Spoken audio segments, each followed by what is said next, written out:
Sveiki, apžvelgsime birželio mėnesį Jaučio ženklo žmonėms.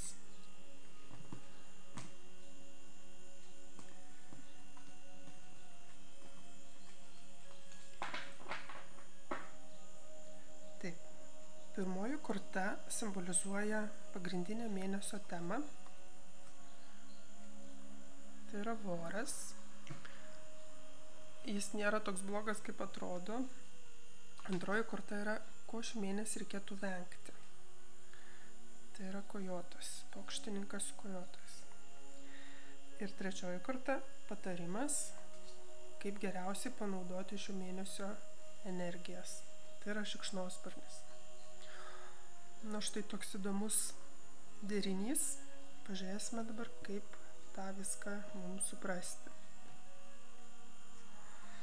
Taip, voras yra kas? Voras yra audėjas. Jo kūnas yra panašus į skaičių 8. Taigi voras yra neribotų kūrimo galimybių simbolis.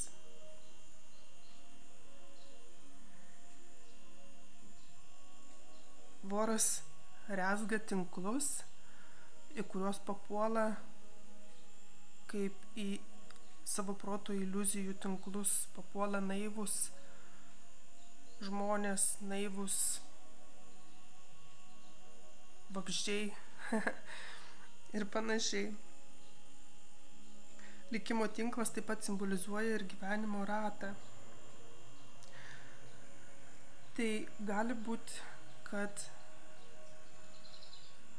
jaučiai galbūt dabartiniai situacijai jaučiasi lyg įsipainioja į tą tinklą.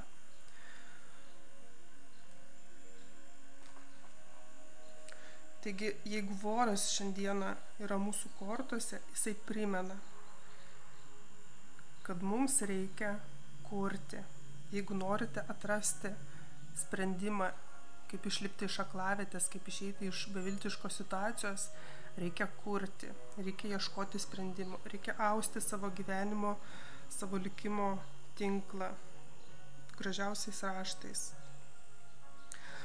Galbūt jūs esate taip pasinėrę į savo problemas, į savo gyvenimo planus, kad praleidžiate kažkokias tai progas, kurios padėtų daug lengviau viską įveikti. Reikia įvertinti savo darbą, atsitraukite truputėlį, kad matytumėte tą tinklą, kurį numezgėte. Atsitraukite, pažvelkite iš toliau ir galbūt pamatysite, kad nėra viskas taip blogai, kaip jums dabar atrodo. Svarbiausia, kad nereikia pasijusti auka, įsipainiojusi į tą tinklą, bet būti to tinklo kūrėju, suprasti, kad mes patys audžiame tą tinklą. Taigi, voras šį mėnesį mūsų prašo vertinti savo darbą ir suprasti, kad mes jį patys savo kūrėme, nesijausti auka ir atsitraukus pamatyti kelius, kaip išlipti iš šitos lipnios situacijos.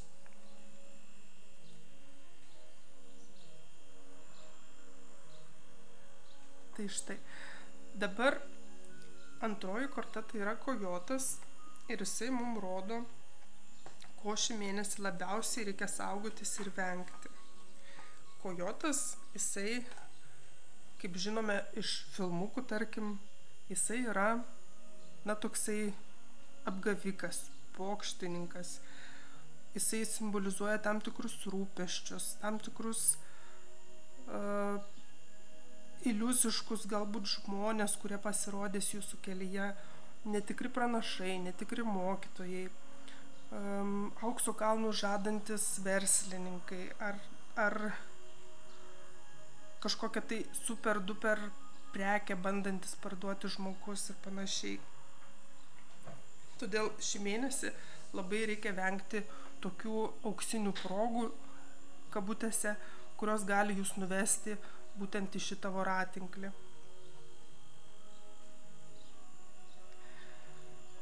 Taip, o dabar šikšnosparnis mums patarė, kaip išvengti visų šitų dalykų, ką mums reikia padaryti.